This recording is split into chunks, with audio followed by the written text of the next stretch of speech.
Vamos ler o Evangelho de Marcos, capítulo 1, de versículo de 29 a 39. Logo saindo da sinagoga, veio para a casa de Simão e André com Tiago e João. A sogra de Simão estava acamada com febre e logo lhe falaram a respeito dela. Tendo-se aproximado, levantou-a, segurando-lhe a mão. A febre a deixou e ela o servia. Ao cair da tarde, quando declinou o sol, trouxeram até ele todos os que estavam mal e os endemoniados. A cidade inteira estava aglomerada à porta. Ele curou muitos que estavam mal de diversas enfermidades e expulsou muitos demônios, mas não permitia que os demônios falassem, porque o conheciam. Muito cedo, ainda escuro, tendo-se levantado, saiu e afastou-se para um lugar desértico e ali orava. Simão e os que estavam com ele o buscavam. Quando o encontraram, disseram-lhe: todos te procuram? Disse-lhes: vamos a outros lugares, às localidades vizinhas, para que também ali eu proclame, pois para isso saí. E foi proclamando nas sinagogas deles, por toda a Galileia, expulsando demônios. Palavra da salvação. Esse trecho do Evangelho de Marcos, ele coloca para nós uma atitude de Jesus. Jesus estava na sinagoga, vai para a casa de Pedro, chega lá, fica sabendo que a sogra está doente, pega ela pela mão, coloca ela de pé, e a febre deixa, e ela é reanimada. Hoje, os exegetas têm estudado muito e falado muito, além das palavras de Jesus, dos gestos de Jesus.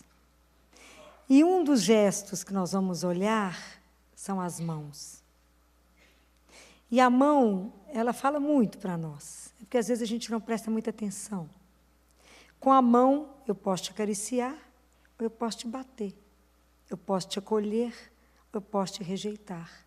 Eu posso te ferir, ou posso te curar. E Jesus usa muito as mãos. Quando os discípulos estavam apavorados, quando ele manifesta diante do mar e do vento, que ele manda o vento calar, o mar, tudo ficar quieto, que os discípulos desesperam diante dele e cai. Jesus toca os discípulos e fala: levantai-vos e não temais. Então ele toca para dar coragem, restaura. Com a sogra de Pedro, ele faz aquele gesto de intimidade. Ele chega, pega na mão, põe ela de pé, restaura, dá força, e de pé, continua. Quando Pedro quer andar sobre as águas e afunda, ele segura em Pedro, agarra a mão dele, levanta Pedro e fala: por que duvidastes, homem de pouca fé? Então, Jesus é sempre essa mão que nos põe de pé. Ele é sempre a mão de Deus a caminhar conosco. É tão lindo que quando você vai estudar sobre a mão em hebraico é traduzida pela letra Y, que é a primeira letra de Iavé. Aquele tetagrama que a gente não pronuncia, IHVH, a primeira letra é a letra que simboliza a mão. Porque Jesus, para nós, ele é a mão de Deus, que Deus dá a todo ser humano que precisa de apoio, que precisa de uma companhia, que precisa de força, que precisa de uma coragem, precisa ser restaurado para estar de pé. Ele é a grande mão. Ele é a mão que está sobre a nossa mão. É aquela mão que nos sustenta, que nos protege, que nos guarda. É Ele. Jesus é essa mão de Deus. E essa é a grande experiência que nós cristãos precisamos fazer para a nossa vida até voltar para a casa do Pai. Entender que Jesus é a mão de Deus estendida para nos sustentar até chegar em casa. Nós precisamos de experimentar isso. O que é viver com Deus, sabendo, contando que Jesus é essa mão, que se eu estou no chão, me põe de pé. Essa mão que me sustenta, que restaura, que me dá coragem, que me faz companhia e que fala: anda, estou aqui, eu te guardo. E ao mesmo tempo é a mão que nos cura. Porque quanto ele curou? Quanto? Imagina quando encontrou os leprosos, que Jesus teve compaixão, encostou neles e o restaurou e fez ele ficar inteiro. Ele não curou só a lepra, curou ele inteiro. Então a gente aprende que quando a gente vê esses gestos de Jesus, que aonde está Jesus, tem a vida. Aonde está Jesus, cresce a vida. Porque a gente precisa entender que o nosso Deus é o Deus da vida. É o Deus que quer de mim e de cada um de vocês a plenitude. Ele quer nos ver felizes. Ele quer de nós a saúde. Ele quer a gente inteiro. Esse é o Deus que a gente crê. É o Deus que é apaixonado pela vida. Então, por isso que perto dele só tinha aqueles que não davam conta de mais nada. Aqueles que estavam completamente às escuras. Eram os cegos, os surdos, os endemoniados. Os miseráveis daquela época estavam todos do lado dele, porque era ele que gerava vida. Então, eles estavam perto dele mesmo, porque onde Jesus estava, tinha vida, crescia a vida. Então, esse é o Deus que nós temos que crer. É o Deus que quer a vida. E a gente precisa lembrar sempre disso. Porque, às vezes, quando a gente adoece, a primeira coisa que a gente pensa é que Deus está me dando alguma coisa pelo meu pecado. Essa é a coisa que eu mais escuto. Por qual pecado eu estou sendo cobrada? Fala, mas esse Deus seu não é o meu, não. Meu Deus é o Deus da vida, que nos ajuda a passar, sim, pelo sofrimento e por tudo que vem, mas é porque é a mão dele, é a mão que me sustenta. No Evangelho Apócrifo de Tomé, ele fala que a gente vai sentir a mão, a grande mão, sobre a nossa mão. Aquela mão que nos sustenta e que nos guia. Então, a gente precisa aprender com Jesus, que ele é o nosso modelo, de como é que a gente vai viver esse amor cristão. Porque a gente só vai conseguir compreender esse amor, essa compaixão que Jesus sentia, essa atitude dele de cuidar, porque não passava um doente, alguém que sofresse, não passava despercebido diante de Jesus. Se ele via alguém sofrendo, ele parava de fazer o que ele estivesse fazendo. Se Jesus estivesse rezando, ele interrompia. Ele não passava, se ele estivesse caminhando, tivesse alguém doente, ele não passava ao largo sem acudir quem sofria. O sofrimento do outro incomodava Jesus. E o que me apavora é ver que nós estamos ficando acostumados com a dor do outro. Que a dor do outro nem mais nos incomoda. Que é tanta notícia de morte que essa morte já nem mais me incomoda. Então, é morte em estradas, é morte por violência, a gente vê a natureza morrer, a gente vê tanta coisa acontecer e a gente não reage mais. Nós estamos vivendo uma normose, tudo é normal e não é normal. O sofrimento não é normal, não é isso que Deus quer para nós. Então, se eu vejo uma situação de sofrimento, como é que eu posso ajudar o outro? Como é que Jesus faria? Então, a gente só vai entender esse amor cristão, nós só vamos não entender, nós vamos começar a viver esse amor. O dia que a gente compreender que Jesus amou tanto a vida, Ele ama tanto a nossa vida, que Ele viveu a nossa morte, mas por uma única razão, para nos dar e abrir as portas da eternidade. O dia que a gente entender isso, que Ele apaixonadamente pela vida, tão apaixonado, que a morte para Ele venceu, para nos dar de volta o direito de continuar vivo. A gente não tem dimensão disso, não. Porque o dia que a gente tiver a dimensão disso, o sofrimento tem um outro caráter. E a morte não me amedronta mais. Porque ela não tem a última palavra. Pois foi isso que Ele fez. Ele te deu o direito da vida eterna. Então, se eu começo a compreender isto, eu começo a ver o outro que sofre com outro olhar, eu passo a ver com o meu coração. É diferente. Porque a doença é a pior experiência, a experiência mais dolorosa que o ser humano passa. Sofrer, adoecer é muito ruim. Estar em hospital é muito ruim. Não vou lá porque quero, vou lá porque é missão. Mas não por opção. Opção, eu quero é ver cheiro bom, coisa bacana, sentir trem bacana. Vou ficar vendo criança sofrer? Bacana, tem tanta coisa mais bacana para fazer. Não é a nossa opção. Como disse um senhor uma vez, doutor, só desculpa eu estar passando mal, mas é porque eu não gosto de hospital nem cemitério, eu só gosto de forró. Falei, só está certo. Esse negócio de hospital, de cemitério, não está bom, não. Realmente, forró é muito melhor, muito mais interessante. Mas é difícil. Então, como é que eu vejo o outro? Como é que eu fico do lado de quem sofre? Como é que Jesus fazia? Primeira coisa que a gente está ao lado de quem está doente, de quem está passando por uma doença, primeiro é estar ao lado do outro e ver e ouvir, não com seu olho, nem com seu ouvido, mas para me escutar aquele que sofre, eu tenho que ouvir com o meu coração. Porque eu preciso ver aquilo que ele não fala. Eu preciso entender e me colocar no lugar do outro. Então não tem doente chato, tem pessoa que está sofrendo.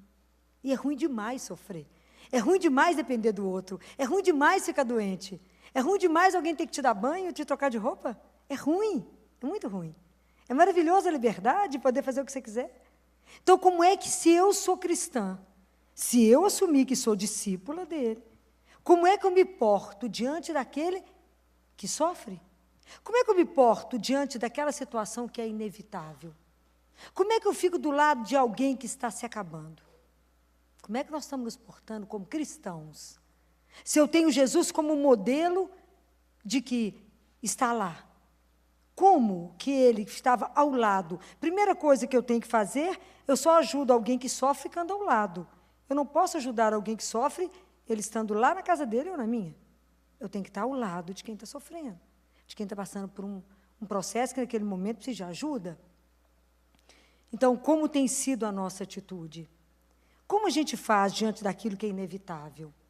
Por exemplo, mamãe me procurou e falou, doutora Filó, tenho 2 filhas, lindas. A segunda de 8 anos, linda. Um dia dentro de casa, teve uma dor de cabeça. E aí descobriu que ela tinha, na verdade, uma malformação arteriovenosa cerebral. Já descobriu que ela teve uma crise convulsiva, rompeu, sangrou. E aí inundou o cérebro e não tinha o que fazer. Então, aquela criança que pula, corre, pulava e corria. E agora?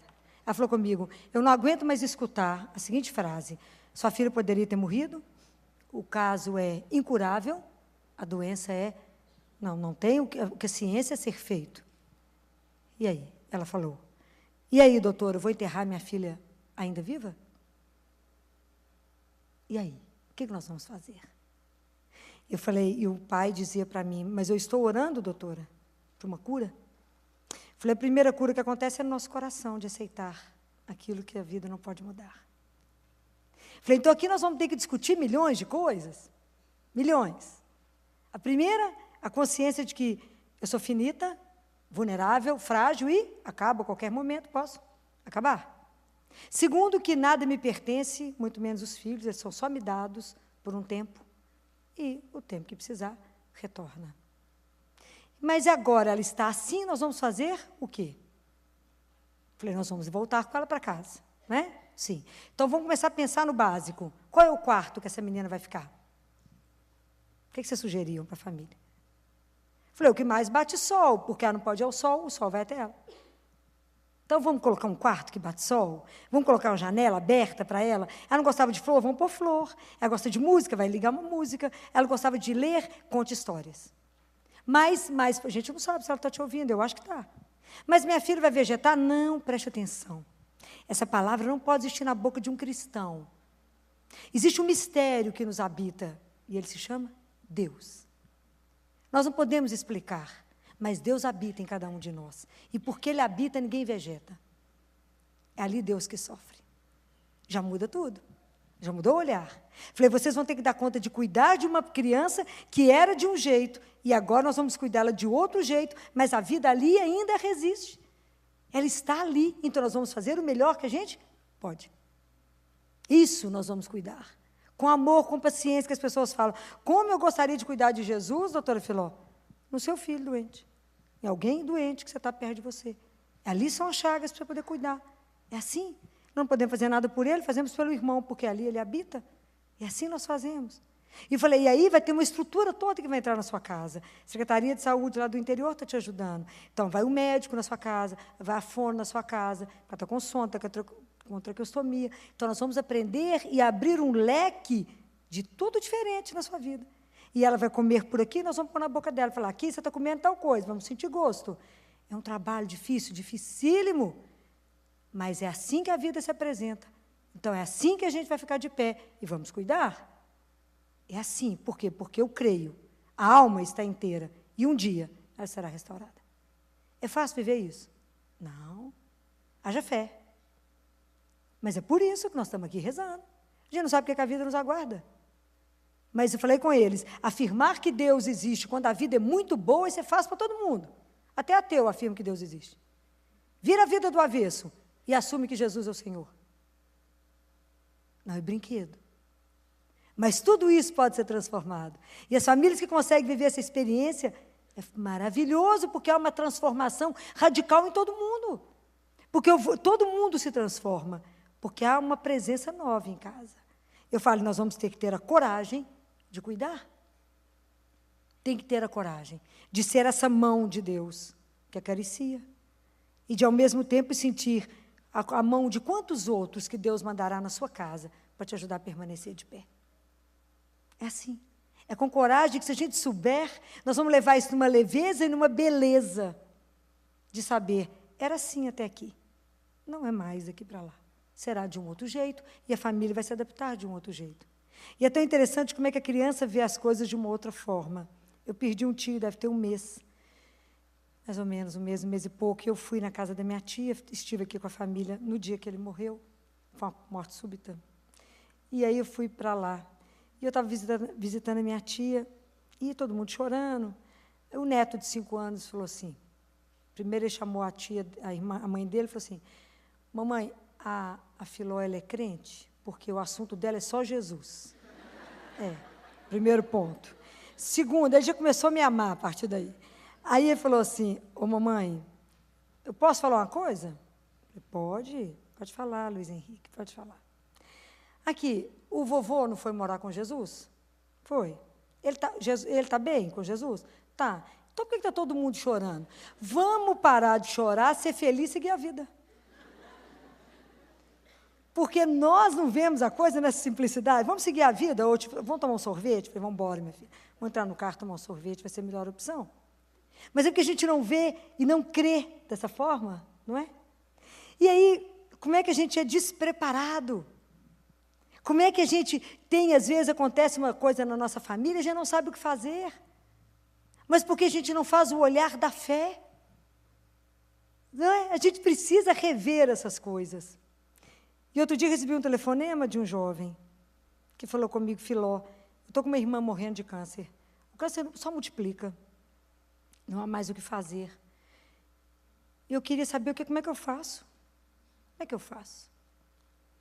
Falei, a gente tem que ter coragem de conversar. E a gente precisa começar a ter coragem de conversar esses assuntos. Então, chega perto da sua irmã e esse assunto vai ser em várias fases. Vocês vão chorar? Claro que vão chorar. Mas senta com ela, fala, ela já sabe, não precisa esconder nada, ela já sabe como é que está a situação dela. Então, se você, a gente não sabe quantos dias você tem, 1 mês, 30, 60, não sabemos. Como é que você gostaria de viver seus últimos dias? Olha, a gente precisa conversar. Sabe que você foi minha irmã nesse período e eu te amo? Você sabe o que você foi importante para mim até agora? Você sabe, conversa. Qual é a mão que você quer que segure a sua mão na hora da sua ida? Você está me olhando assustada, né, Beth? É assim, a gente precisa ter coragem para conversar essas coisas. E as coisas que você tem, como é que você quer que disponha? Como é que você quer que faça com as suas roupas, com o seu sapato? Como é que você quer? O dia que a gente aprender a conversar isso com mais naturalidade, será melhor a ida e quem fica. Isso não vai tirar a dor da saudade, a dor de partir, a dor de entender que eu amo e não possuo, e que tudo na nossa vida é por um tempo, até a gente chegar diante de Deus e ter tudo eternamente. Por aqui é só um aprendizado. Fala, vai meu filho, você já acabou sua missão, eu estou pelejando para ir atrás, né? Aquela luta. Mas com animação, sabendo quem é que nos sustenta, porque não estamos sozinhos. Então, como é que nós estamos nos comportando quando a gente vê a atitude de Jesus que não fugia do doente? Como é que nós estamos? Fala, não, fulano está doente, não vou lá de jeito nenhum. Então, qual que é o maior sofrimento daquele que está doente grave? É a solidão. Porque as pessoas não vão visitar? Não vai, mas a conversa serve para nada. A pessoa fala, nossa, eu estou mal, não estou bem. Você fala, imagina, você está ótimo. Está com a cor ótima. Está mais para Deus me chama que Deus me ama. Mas a gente tem que aprender a ter coragem de dizer, realmente não está bem. O que você quer? Você está com medo de quê? A gente precisa ir até o outro que está doente, dar a ele coragem, dar a ele força, dizer para ele da esperança, dizer para ele que a gente tem um pai, que a gente tem uma pertença. E que a morte e a doença não vai acabar com ele, porque a vida é eterna. Mas se vocês não tiverem isso dentro de vocês, vocês vão dar o quê para o outro? O pavor de vocês diante do que está acontecendo com o outro. Fala, nem vou lá, nem vou falar essa doença, vai que pega. É assim, porque não temos a ousadia da nossa fé. A ousadia de falar, essa doença não te destrói. Você é mais do que isso. Muito mais do que isso. E é isso que a gente precisa aprender. Porque na medicina, o que eu aprendo?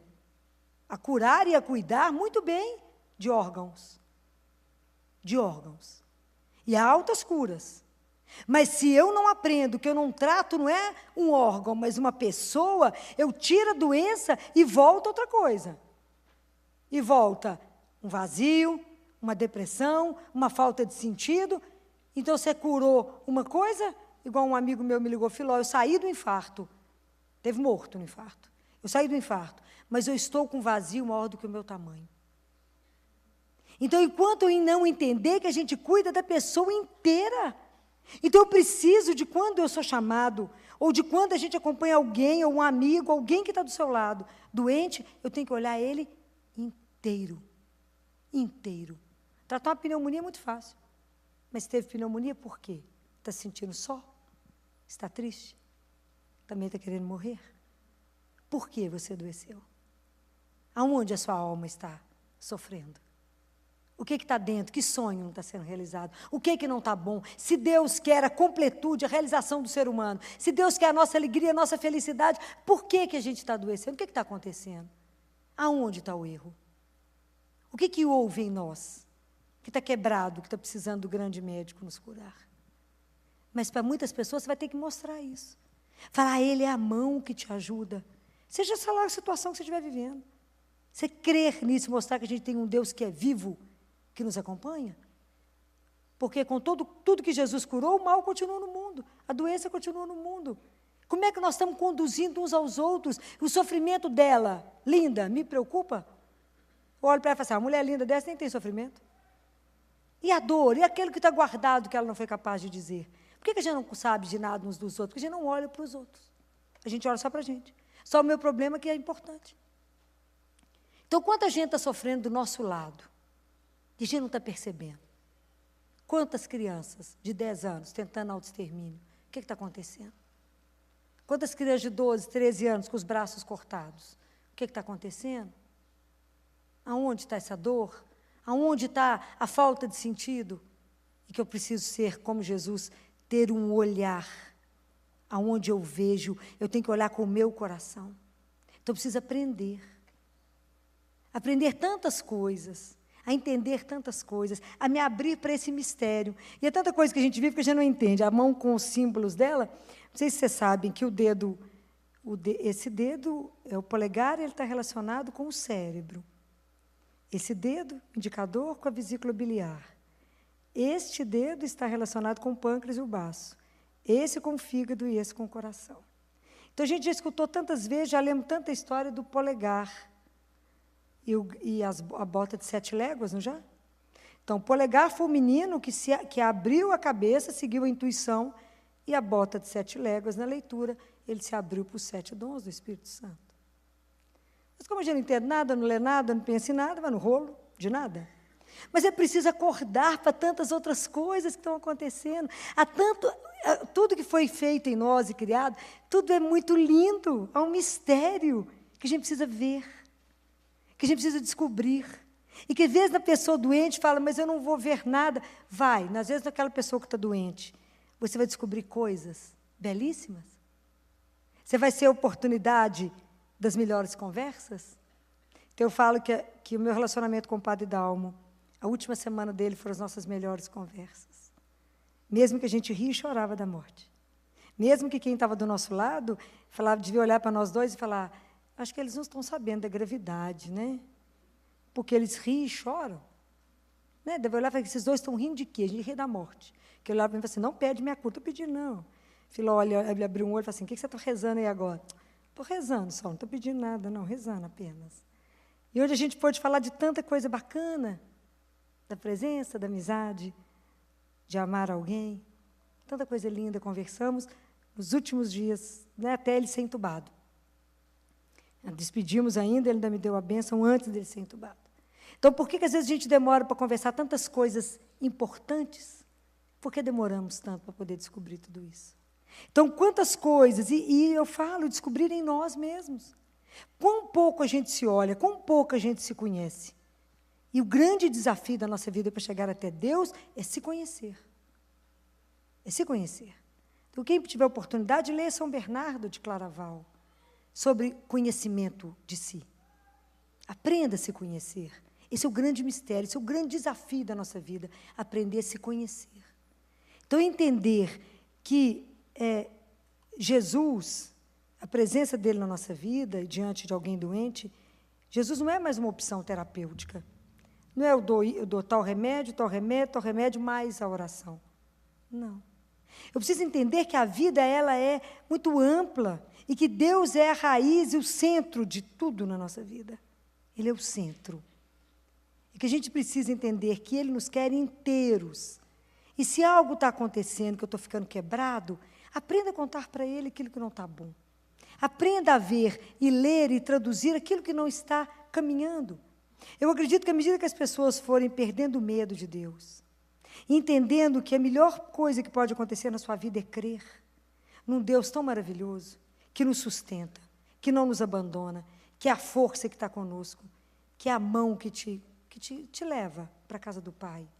Eu acho que muita coisa em nós vai mudar. Muita coisa vamos caminhar de um jeito diferente. Vamos poder ter a coragem de assumir, né? Porque enquanto você não viver essa verdade, você não é capaz de levar essa verdade para o outro. Enquanto você não tiver medo de enfrentar as suas dores, seu sofrimento, na luz de Deus, ver um sentido para tudo isso, e também não temer a morte, porque sabe que na hora que você fecha os olhos, não encerrou aqui. Encerrou aqui, mas nós continuamos diante dele. Tem muita coisa para viver, porque é eterno. Nós vamos conseguir entender e viver a nossa vida com sentido. Porque quando eu vejo isso com sentido, eu vou viver e cuidar daquele que está perto de mim. Por quê? Porque tudo é muito rápido. O tempo que eu tenho para cuidar de você é agora, é nesse momento. Esse é o programa cristão que o Papa falou. Que nós temos que ter o mesmo coração de Jesus. A gente tem que aprender a ver com os olhos que ele via e sentir como ele sentia. Então, nós temos que cuidar do outro pontualmente. Se hoje você está com fome, eu te dou comida agora, independente dos programas que existem para isso. Você está precisando de uma roupa, é agora que eu te visto. É com sede agora, é nesse momento que eu tenho que estar atenta à necessidade do meu irmão como Jesus teve. Se decidimos ser cristãos, temos que repensar como estamos olhando o sofrimento do outro. E o nosso próprio sofrimento. Porque, na verdade, como dizia São Francisco, todos nós somos leprosos. E há tanta coisa para ser curada dentro de nós. Há tanta lepra para que Deus cure. Quanta coisa que a gente não sabe que tem. Quanta coisa que está precisando, feridas às vezes tão profundas, que não estão deixando a gente caminhar. Que a gente está precisando de pedir hoje a Ele. Que Ele, com essa mão abençoada, venha nos tocar. Para Ele nos curar de tantas enfermidades, porque elas podem não ser físicas, mas podem ser psíquicas, podem ser emocionais. Quanto medo eu carrego, quanto medo de me entregar, porque às vezes eu fui ferido há tanto tempo atrás, e eu não me encanto com mais ninguém, não me enamoro de mais ninguém, e não me permito ter alguém. Eu prefiro ter encontros fugazes, rápidos, e não me envolver, porque se eu me envolver, me entregar, o outro vai me machucar. Então, às vezes, quanta coisa na nossa vida está amarrada, está parada, porque eu não me olho, não sei o que eu preciso, não sou capaz de reconhecer em mim que há algo que também precisa, da mesma forma como Jesus pegou a sogra de Pedro, colocou ela de pé e deu a ela força e confiança, na minha vida também, hoje eu posso estar precisando da mão dele, para que venha até mim, me sustente, fala, Jesus, me ponha de pé de novo, me ajuda a começar outra vez. Me ajuda a caminhar outra vez, na consciência que caminho na sua presença. Me ajuda a força de cada dia. Me sustente, que a sua mão poderosa seja o meu socorro. Eu sei que o Senhor cura os corações que estão quebrados, o Senhor nos enfaixa, cura as nossas feridas, enfaixa, porque o Senhor é bom. o Senhor é misericórdia, e o Senhor não quer ver seus filhos doentes. Ele não nos quer. Você imagina quando você tem um filho, você quer que esse menino aprenda a andar, a correr, a subir e a ir. Deus quer isso. Ele quer que a gente também se realize, que a gente também seja capaz de correr, de voar, de fazer tantas coisas. Ele nos criou para sermos felizes, guarda isso. Guarda isso. Deus te criou para você ser feliz. Guarda isso no seu coração. Se algo não está bom, está precisando de cura, a mão que nos cura é uma só, é de Jesus. Hoje Ele vai nos tocar. Hoje nós vamos pedir a Ele, na presença dEle aqui, que Ele seja a mão que venha, muitas vezes em coisas que nem eu sei que eu estou precisando. Então, quando vocês não só aqui, quando vocês receberem a Eucaristia, fala com Ele, Jesus, cura aquilo que eu não sei que precisa ser curado. Cura aquela ferida que nem eu tenho consciência que foi feita em mim. Que às vezes lá na minha infância e que está me pedindo de viver alguma coisa hoje. Vamos pedir a Ele. Fala, Jesus, nós estamos recomeçando um ano. E eu quero caminhar sabendo que eu tenho uma mão firme que me conduz.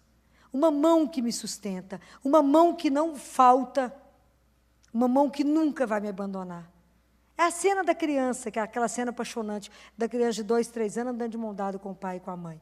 Eu quero estar seguro daquele jeito. O senhor parou, eu paro. O senhor andou, eu ando. É assim, entregue.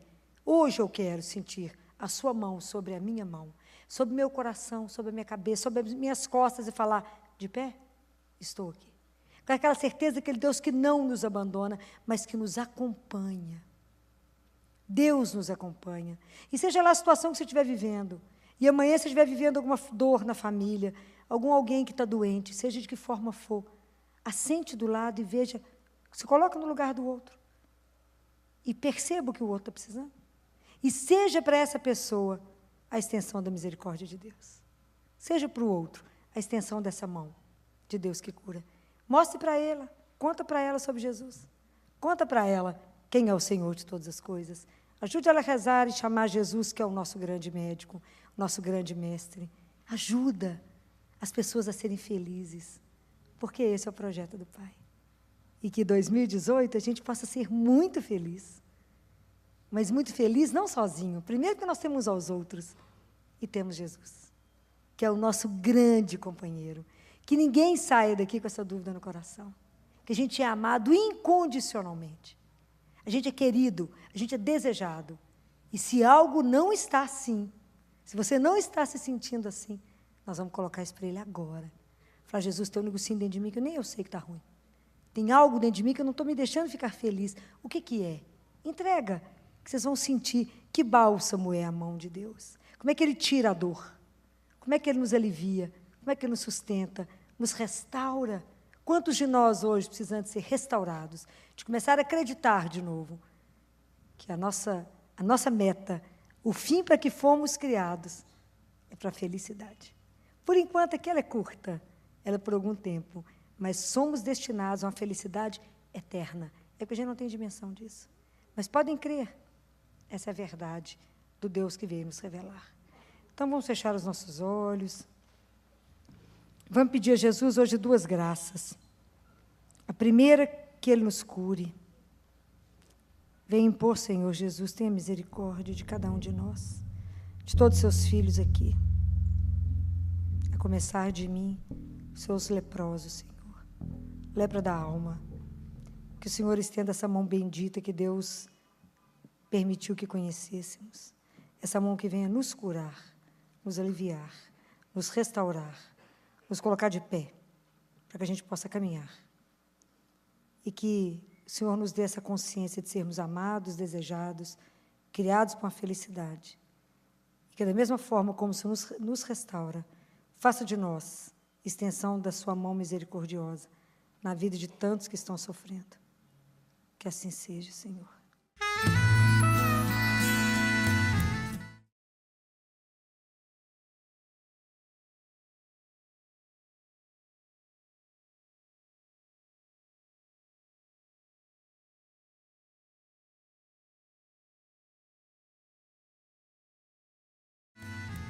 Abra em Marcos, capítulo 4, versículo 35.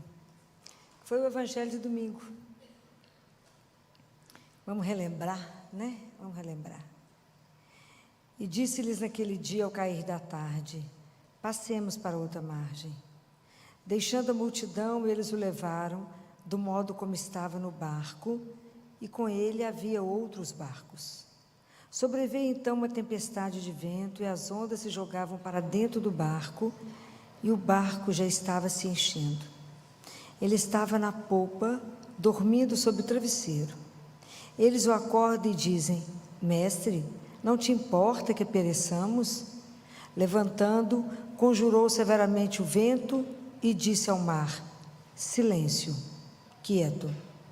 Logo o vento serenou e houve grande bonança. Depois perguntou: por que tendes medo? Ainda não tendes fé? Então ficaram com muito medo e diziam uns aos outros: quem é este, a quem até o vento e o mar obedecem? Palavra da salvação.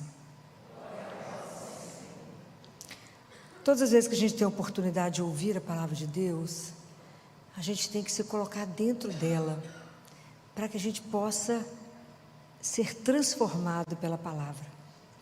Cada vez que a gente escuta a palavra de Deus, ela tem que ser um encontro. A palavra de Deus, ela tem o poder de nos transformar, porque ela vai nos questionar, né? Ela vai nos colocar diante dessa situação.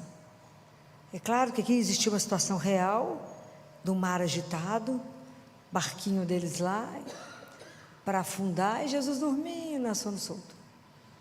E o pânico deles de morrer todo mundo naquela hora. Mas, na nossa vida a gente passa por outras tempestades que não necessariamente de água, né? Mas quando eu leio isso aqui, tem algo que me chama muito, que é o que os discípulos ficaram se questionando. Quem é este? Quem é este?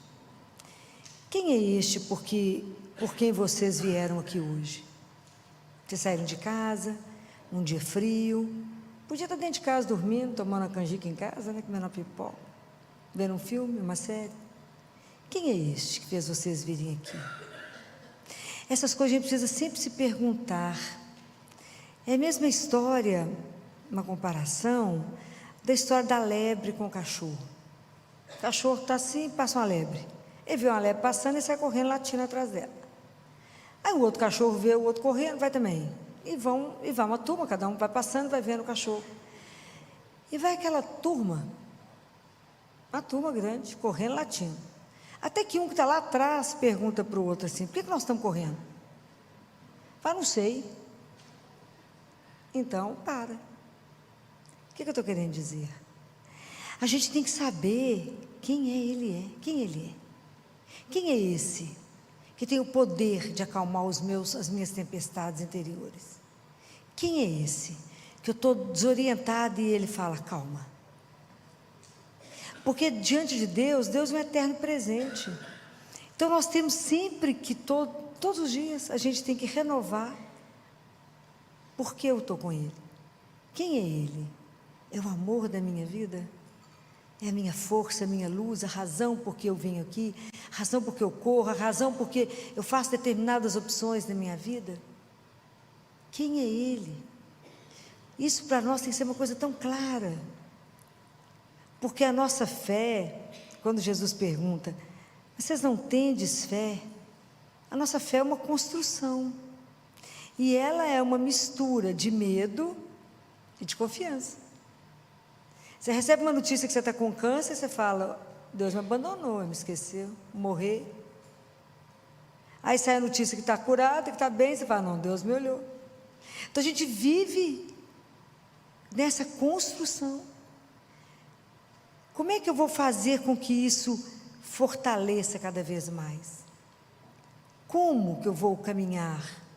Eu tenho que ter um encontro com Deus todos os... Amigo não se vê de vez em quando. Amigo, uma amizade pressupõe encontros periódicos, não uma vez hoje, depois na próxima, né, parada. Porque isso é construção, porque a relação é com pessoa, e a confiança é sinônimo de fé. Bendito o homem que confia em Deus. Está escrito em Jeremias, é como uma árvore plantada, onde está sempre irrigado com água, ele sempre vai dar fruto, independente da estação. Bendito o homem que coloca a sua esperança em Deus. Mas isso é uma caminhada. E é tão lindo porque, quantos de vocês hoje tiveram a graça de ouvir, eu não sei se o evangelho que vocês ouviram hoje, a primeira leitura da missa daqui de hoje foi Reis? Foi Ezequias? O que vocês acabaram de ouvir agora? Fala para mim que vocês não sabem nem o que vocês ouviram agora na missa. Foi a leitura de Ezequiel? Segunda Reis? Não. Alguém consegue me contar o que vocês ouviram agora na primeira leitura? Sem ler? Não, né? Não guardaram. Estou falando como é que a palavra de Deus tem o poder de nos transformar. O que eu já ensinei para vocês antes de vocês ouvirem a palavra? Chamar quem? O Espírito Santo. Porque essa palavra tem que gerar vida em nós. Então, aquilo que eu falei com vocês, a gente está sentado aqui, o corpo está voando. Ok? Aprender a estar. E essa leitura de Ezequiel hoje, assim, ela é encantadora, porque ela mostra para nós essa questão da graça que nós temos de uma coisa chamada oração. Como é que a gente vai crescendo na confiança com Ele? Como é que eu vou tendo uma fé sólida, uma fé firme, que o vento pode bater, que o mundo pode me tirar as coisas, que as minhas referências podem desaparecer, e Ele permanecer, e eu de pé? Só numa construção, mas é muito firme, porque senão na primeira batida eu falo, Deus me esqueceu. Então a oração é um presente de Deus para nós, porque tudo a gente tem que levar a Deus, com súplicas, nós fazer os nossos pedidos a Ele, apresentar situações para Ele, com ação de graças, tudo contar para Ele, tudo levar para Ele, igual o Ezequiel fez. Então eu vou ler para vocês, né, de novo, porque se ninguém prestou atenção, na leitura de hoje, né, que é, peraí, eu fiquei tão emocionada com essa leitura de hoje, Reis, e eu vi que não chegou no coração de vocês não, que ninguém lembrou dela, fiquei triste agora, ninguém lembrou dela. Olha que lindo, leitura do livro dos Reis. Então a situação era essa aqui, Jerusalém tinha um exército em volta de Jerusalém, que era dos assírios. Então, o rei da Síria chamava-se Senaqueribe. Isso é leitura de Reis. Ele era o rei da Síria, então ele mandou um mensageiro lá para Ezequias, que era o rei de Jerusalém, e estava escrito desse jeito. Pode imaginar quando ele recebe esse bilhete. Não te seduz o teu Deus, em quem confias, pensando, Jerusalém não será entregue nas mãos do rei dos assírios, porque tu mesmo tens ouvido o que os reis da Síria fizeram a todas as nações e como as devastaram. Só tu te vais salvar? Então ele recebe um bilhete, o rei está lá do lado de fora, em Jerusalém, fala aqui, o bilhete é esse aqui, ó. Você não fica seduzido pelo seu Deus, não, porque você está escutando o que nós estamos fazendo com as nações, nós estamos acabando com todas, você está achando que você vai salvar, por quê? Olha o que ele fez, que é excepcional, a gente tem que aprender. Ele não convocou ninguém, não convocou nenhum exército, não convocou nada, ele pegou o bilhete, foi lá no templo, conversar com quem? Com Deus. Olha que modelo, olha que coisinha mais fofa, fiquei encantada com ele. Lá foi Ezequias. Tomou a carta da mão dos mensageiros, foi lá no templo, estendeu a carta para o Senhor para ele ler. Ai, que bonitinho demais, coisa louca. Estendeu a carta e falou com ele assim, Senhor Deus de Israel, que está sentado sobre os querubins, Tu és o único Deus de todos os reinos da terra, Tu fizestes o céu e a terra, inclina o teu ouvido, Senhor, e ouve. Abre, Senhor, os teus olhos e vê. Ouve todas as palavras de Senaqueribe, que mandou emissários para insultar o Deus vivo. É verdade, Senhor, que os reis da Síria devastaram as nações e seus territórios, lançaram os seus deuses ao fogo, porque não eram deuses, mas obras das mãos dos homens de madeira e pedra. Por isso os puderam destruir. Mas agora, Senhor, nosso Deus, olha que linda a oração que ele faz. Livra-nos de suas mãos, para que todos os reinos da terra saibam que só tu, Senhor, és Deus. Foi embora. Não é espetacular? Olha a confiança, foi lá, pegou o papel, falou aqui, só está lendo a mensagem? Falou que vai acabar conosco também. Abre os olhos e leia, abre o ouvido e escuta. E ele faz essa oração de confiança absoluta, né?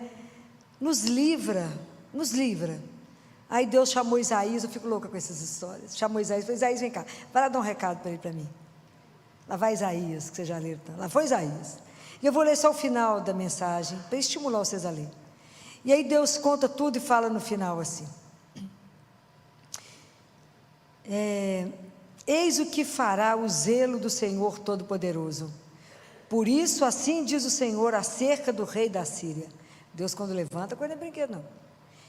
Ele não entrará nesta cidade, e nem lançará nenhuma flecha contra ela, nem a assaltará com escudo, nem a cercará com trincheira alguma. Pelo caminho por onde veio, há de voltar. O exército era impressionante o tamanho dele. E não entrará nesta cidade, diz o Senhor. Protegerei esta cidade e a salvarei, em atenção a mim mesmo e ao meu servo Davi. Davi foi um rei que Deus foi muito apaixonado por ele, né, gente? Fala a verdade.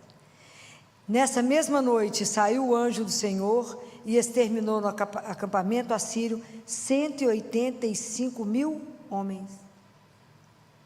Senaqueribe, rei da Síria, pegou as malas e voltou para casa. Do jeito que ele veio, ele voltará, assim disse o Senhor. Quando é que será que nós vamos aprender com esses modelos, né? Porque hoje, da mesma forma que Senaqueribe fez, foi no templo, hoje nós podemos ir aonde? Aonde? Vai ali, ó. Está ali vivo. Vai lá e conta para ele. Vai lá e conta o que te aflige. Vai lá e conta para ele que tem uma tempestade, uma onda querendo te engolir. Vai lá e fala com ele, Jesus, meu marido está com diagnóstico de câncer. Eu não sei se vai viver ou vai morrer, eu estou apavorado, não sei se eu confio no Senhor ou não. Ele sabe. Que a gente tem uma mistura de medo e de confiança. E que a nossa vida é uma construção.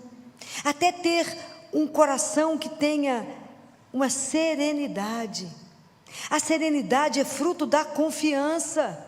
É fruto do abandono, por isso que Jesus dormia. Porque ele estava completamente abandonado nas mãos de Deus. E nós confiamos mais ou menos na mão dele, porque a gente confia nas nossas. A gente fala, não, eu dou conta. A gente não dá conta de nada. Mas a gente tem que entregar para quem pode. Fala, Senhor, eu estou com um tumulto interno absurdo. Eu não sei se eu caso, se eu não caso, se eu compro uma empresa, se eu não compro, se eu peço demissão ou não. Eu estou desempregado. Conta, olha as contas, olha a minha dívida. Vai lá, conta para ele, apresenta a lista das dívidas. Já fizeram isso alguma vez? Nunca, né? Tem que ser ousado. É espetacular fazer isso, porque o amor é ousado. É assim. Tem que ir lá dividir tudo com ele, falar o que nós vamos fazer o que com isso. Pede ajuda para quem lê, para quem vê, para quem enxerga e para quem te espera. Então nós temos que cultivar no nosso coração. A serenidade, ela depende da confiança. E a confiança é sinônimo de fé. E aí o nosso coração ele vai ter, o coração que é sereno, que confia, ele tem um quadro, tem algo guardado dentro dele que é a alegria. Já falei com vocês que a alegria é um transbordamento de Deus em nós. Porque nós sozinhos não temos alegria nenhuma. Nós somos um bando de hiena, reclamamos por tudo. Reclamamos, tudo a gente reclama. A gente não vê. A gente precisa de Nossa Senhora para nos mostrar a ação de Deus na nossa vida. Olha o que seu pai está fazendo, minha filha, presta atenção. A gente não consegue esperar. Mas por que eu posso afirmar para vocês que a gente pode se entregar, igual diz Teresa de Ávila? Nada te perturbe, nada te inquiete, só Deus basta. Por que eu posso afirmar isso para vocês? Já aprenderam, não? Aprenderam ainda não? Por quê? Onde que está a garantia disso? Porque primeiro Deus é bom. Vocês rezaram isso no Salmo domingo. Deus é bom. Não existe maior prova de amor que Ele já fez por nós, Ele já fez tudo. E eu posso afirmar para vocês, Deus é bom e o amor dEle é eterno. Deus não vai mudar de ideia. Mesmo que você fale com ele, eu não quero o Senhor na minha vida, ele vai falar, que pena, porque eu continuo te amando. Ele não consegue fazer outra coisa, porque ele é amor. Então por que eu não preciso me perturbar diante dos problemas? Por causa do amor dele por mim. O que eu preciso fazer? Correr até ele, vai lá na igreja, conversa com ele. Sabe o que me entristece? Conversar com tantos cristãos, se dizem católicos, né? Falo com os cristãos de domingo, chega tumultuado, eu falo, vai lá conversar com Jesus, vivo, aonde? Vai, entra lá na igreja, mas aonde? Tem uma luzinha vermelha, segue a luz, né?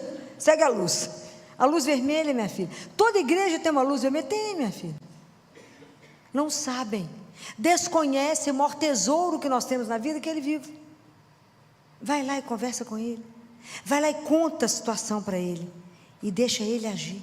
São Paulo fala isso aos Filipenses, acho que é no capítulo 4, em tudo, faça oração, vai lá, conversa com ele, apresente ao Senhor, seja em oração, seja em súplica, com ação de graças, em tudo, conta para ele, confia nele, e tenha paciência de esperar.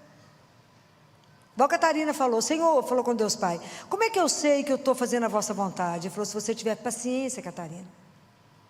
A gente acaba de contar para ele e fala assim, o senhor já resolveu? Não é assim? A gente vai, entrega, e esquece. Fala, ele está agindo, ele está fazendo isso. Por que eu sei? Porque ele me ama. Seja ousado, porque o amor é ousado. Seja ousado, porque o amor é ousado. É preciso falar com ele, é preciso apresentar. Essa oração, eu quase chorei, eu escutei isso de manhã. Falei, que coisa maravilhosa. Ele não chamou ninguém, ele era o rei de Jerusalém, ele não chamou o exército, ele pegou o papel e foi lá para o templo. Olha que coisa mais pura. Nós temos que cultivar essa confiança simples, pura, de uma criança. Simples. A nossa fé é algo simples. Eu creio no Deus que me criou e que mandou o Filho. Uma oração, quando Deus começa a agir de uma forma assim tão concreta no mundo, é quando Ele manda Jesus, né? A anunciação é a ação de Deus no mundo. Ele entra e fala, vou ensinar vocês. Jesus nos ensinou tudo, ele apresentava ao Pai, tudo ele rezava, ele passava a madrugada rezando. Como é que ele escolheu os discípulos? Passou a noite em oração com o Pai. Nós rezamos 5 minutos, falando, não, rezei demais hoje. Então nós precisamos de disciplina, precisamos de constância, precisamos de firmeza, e Jesus é tão doce. Eu falo que a doçura dele é tão impressionante, que ele fala, como é que você vai confiar em mim? Ele fala, experimenta confiar as pequenas coisas. Fala, Jesus, como é que você pode fazer uma coisa dessa, meu filho? Experimenta, treina, confia as pequenas, e veja, é o único que não vai nos decepcionar, não vai nos abandonar, nunca vai te dar algo errado, nunca vai te orientar a algo errado, nunca. Por quê? Por causa do amor, que é eterno. Porque a palavra de Deus não te engana. O que está escrito, aqui está escrito, não vai mudar uma vírgula, um J, como diz Jesus. Está escrito. Quem é este que até o mar obedece? Pode imaginar a cena que esse povo viu? Aquele barco para virar e de repente faz uma calmaria. É igual na sua vida, quando a vida está parecendo que está do avesso, e de repente tudo acalma. É assim que é preciso dizer, que é preciso fazer. Deus faz, porque Deus nos escuta. Hoje é dia da Sagrada Face. Quando Jesus apresentou para a freira, né, pediu a ela que lançasse essa devoção da Sagrada Face, e ela tinha que fazer, Nossa Senhora manda ela fazer a medalha, e ela não tinha dinheiro, fez o orçamento, não tinha dinheiro, pediu à freira, à superiora, conversou com Nossa Senhora, se podia ser uma outra coisa, que não, e foi toda uma negociação, fez o orçamento, o dinheiro era X, ficou apavorada, não tinha dinheiro. Aí quando ela entra no quarto dela de noite, antes de dormir, na mesinha dela, tinha um envelope, ela abre, exatamente, o dinheiro que ela precisava, para mandar fazer o que Deus tinha pedido. É escandaloso, porque Deus age. Como assim, Filão? Tem jeito de fazer isso? Não tem. Deve ter uns 40 anos, mais ou menos. Era uma menina, e fui ajudar meu pai numa reforma lá em casa. E fiz um combinado com Jesus, que Ele iria me ajudar através do trabalho. Tanto que eu sonhei que eu estava num hotel, e que eu abri as gavetas, estava, olha, já está tudo arrumadinho, era carimbo e terço. Uma gaveta só de terço, uma gaveta de carimbo.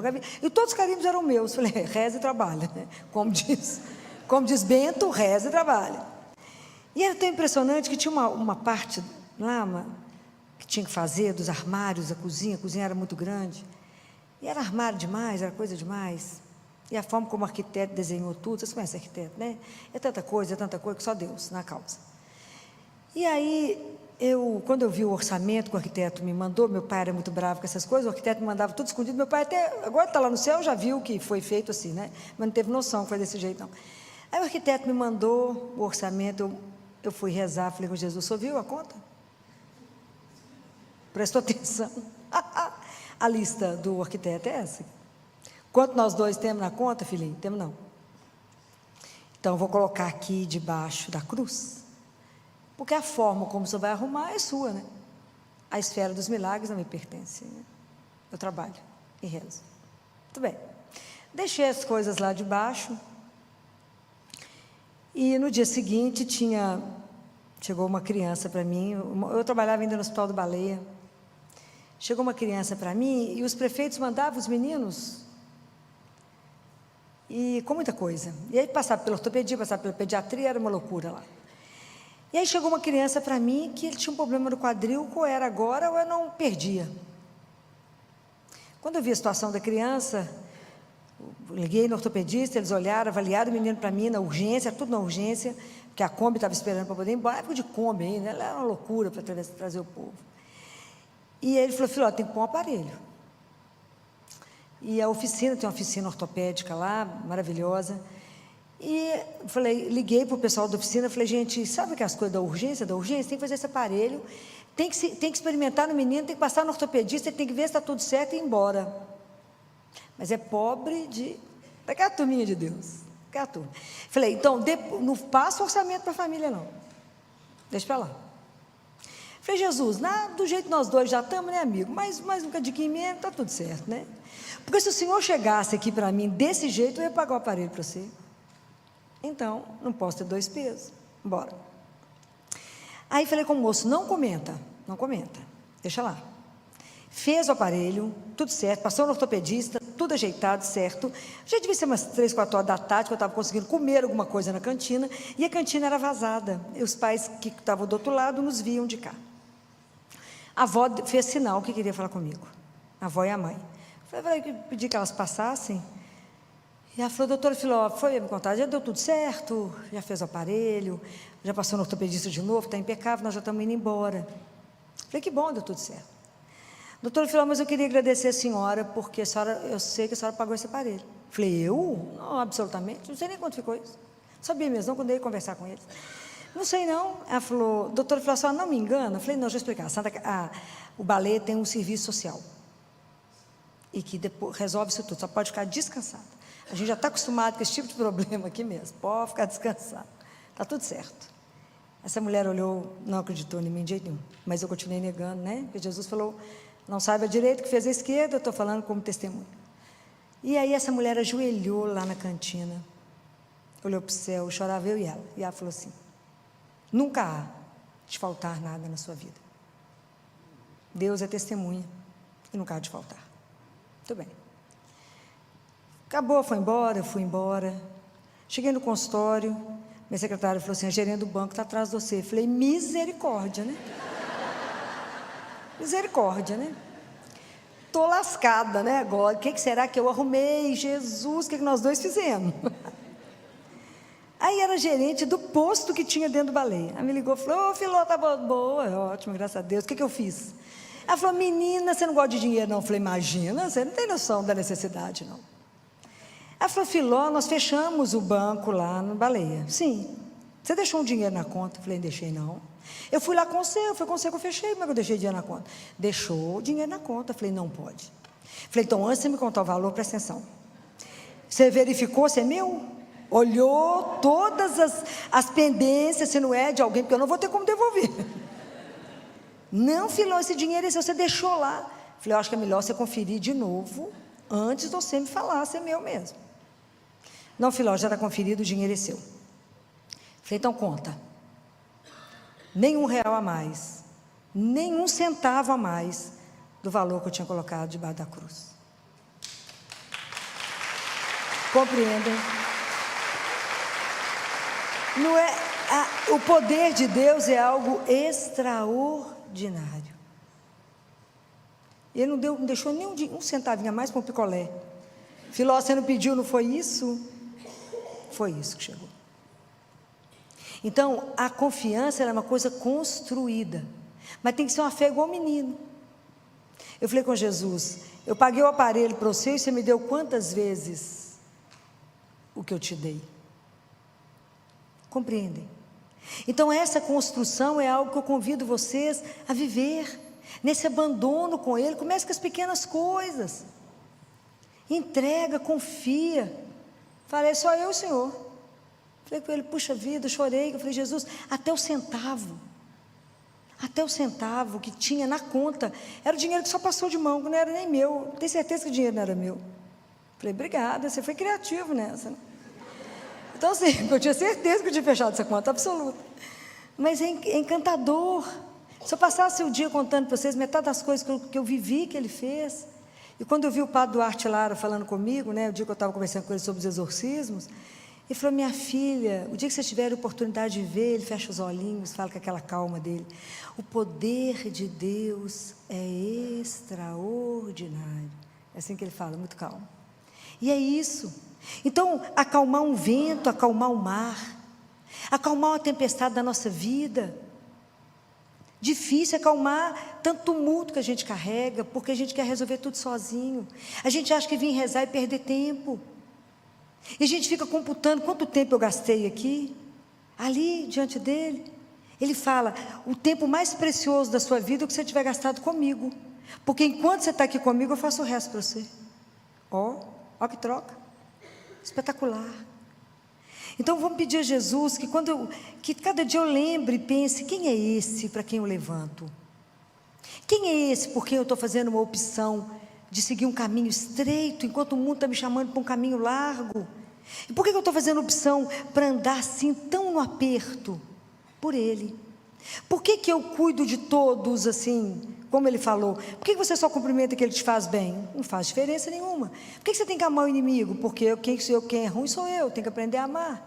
Não estamos aqui para aprender a controlar a conta bancária. A conta bancária Ele faz, estamos aqui para aprender a amar. Que não é fácil. Não é fácil aquela pessoa que você não gosta virar o espelho para você e falar que eu sei que está ruim ainda, que eu acho que tem que melhorar. Não é fácil. O caminho com o Senhor, o caminho de conhecimento pessoal e de viver até a gente poder conseguir se abandonar nele, igual Jesus estava abandonado nos braços do Pai, dormindo no barco, é a nossa missão. De não ter medo de nada, porque se eu vivo para Ele, não é assim que São Paulo falou? Se eu morro, é para ficar com Ele, é estar com Ele. Quem vai me separar das mãos dEle? Ninguém. Ele fez o império voltar, igual Ele fez com Gedeão, gente. Vocês lembram da história de Gedeão? Para me encerrar, vocês lembram da história de Gedeão? Sou apaixonado com Gedeão. Lembra da história de Gedeão, não? Não. Gedeão também ele era como um general, e ele tinha que levar o povo de Jerusalém para uma outra batalha, e a turma lá era 30 mil homens. Aí Deus falou com Gedeão, arruma uma turma boa de luta. Gedeão então arrumou uns 10 mil. Deus falou, aqui Senhor é esse? Não, Gedeão, gente demais. Senhor, só viu quantos que são do lado de lá? Gedeão, meu filho, eu estou com você. Senhor, lá é 30 mil. Ué, Gedeão, meu filho, eu estou com você, Gedeão. Tem gente demais. Depois vocês vão achar que vocês venceram por vocês. Pode não, gente demais. Então põe esse povo todo para tomar água aqui no rio. Você vai escolher os que agacharam e tomar água igual cachorro. 300. Senhor, só 300. O quê? Só viu quantos são lá, Senhor? 30 mil, Senhor. É aí, Gedeão. Tem gente demais, Gedeão. Gente demais. Gedeão, eu estou com você, Gedeão.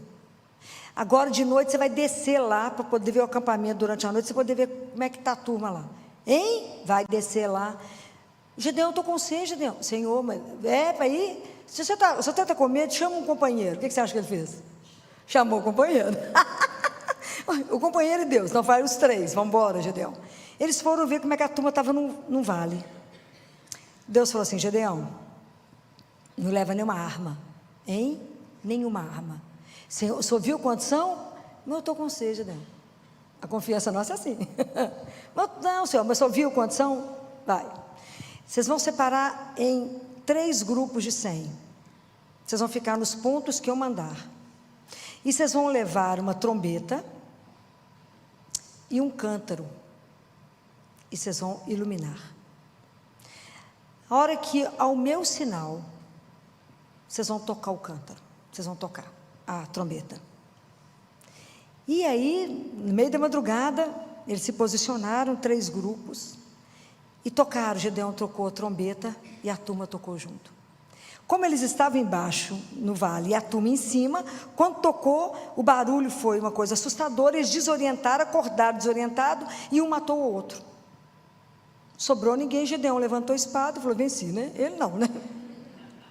Por isso que é a espada de Gedeão, né? Então, a nossa vida é assim. Gente, eu estou com você, eu sei. Então, acho que tem hora que Deus olha para nós, sentado chorando, e pensa assim: por que será que está chorando, gente? Eu estou aqui. É isso que eu quero que vocês aprendam a viver na vida de vocês. Essa certeza que vocês não estão sozinhos. Essa palavra de Deus não mente: eis que estarei convosco todos os dias. Então não tenha medo, seja lá do que for que bater na sua porta, seja lá do que for, como amigo que Ele é nosso, a gente tem que aprender a aceitar o que Ele manda, o que Ele envia, seja alegria, seja tristeza, seja dor, seja saúde, o que Ele mandar, o que Ele enviar para você, que seja feita a vossa santíssima vontade. Por quê? Porque eu estou convosco. Eu sei que Ele está conosco, e que os olhos dEle nos acompanham, que Ele escuta tudo, que Ele vê tudo, e que o coração dEle, assim como o de Maria, está atento às nossas orações, e Ele vai agir. É essa confiança que tem de nos fazer descansar, e ter um coração sereno, não no tumulto. Entregue a Ele, entregue. Mas isso é um treinamento. Por isso que todos os dias a gente se levanta e fala: Senhor, eu estou bem com saúde, eu tenho a graça, a honra de poder vos amar e servir. Então que o Senhor use de mim como o Senhor quiser. Pergunte para Ele 2 coisas: o que o Senhor quer que eu faça com o Senhor? O que o Senhor quer que eu faça contigo? E o que o Senhor quer que eu faça por ti? Em nome do Pai, do Filho e do Espírito Santo, vamos embora trabalhar. É assim. E aprenda a viver a aventura de andar diante de um Deus vivo. É simplesmente espetacular. Não tem como explicar, tem que viver. É espetacular. Viver com Ele todos os dias, saber que Ele está do seu lado. De vez em quando você vai rir sozinho, vai chorar, vai falar: gente, é verdade, né? Ele não é uma ilusão, Ele é real. Então aprendam isso. Deus nos permite viver isso. Experimentem. Quem é este a quem o mar obedece? Quem é esse que é capaz de acalmar a dor do meu coração? Quem é este que fala: Senhor, põe um bálsamo nessa dor, Senhor, põe a mão nesse tumulto da minha vida, e de repente a vida vira, de repente tem uma mudança radical em cada coisa. Quem é esse? Fala: é aquele que me ama, é aquele que me criou para ser dele, é aquele que me criou e me convidou para viver eternamente com Ele. Não desperdicem 1 minuto da sua vida. Faça somente aquilo que agrada o Senhor teu Deus. Não desperdice a oportunidade de andar diante de Deus vivo. Não permita que nada te perturbe. Aprenda tudo que te inquietar, venha até Ele. Tudo que não chegou bem no seu coração, venha até Ele. Aprenda a ser dependente dEle, como o ar que você respira. E você verá que diferença fará na sua vida. Quantos remédios irão diminuir na sua vida? Porque a ansiedade será domada. Porque eu tenho um Deus que eu posso confiar. As minhas insônias serão resolvidas, porque eu posso me abandonar nele. Então nós teremos uma razão para dançar, para nos alegrar, porque o Senhor me ama. Esse é o nosso sustento e a razão de estarmos aqui. Louvado seja nosso Senhor Jesus Cristo.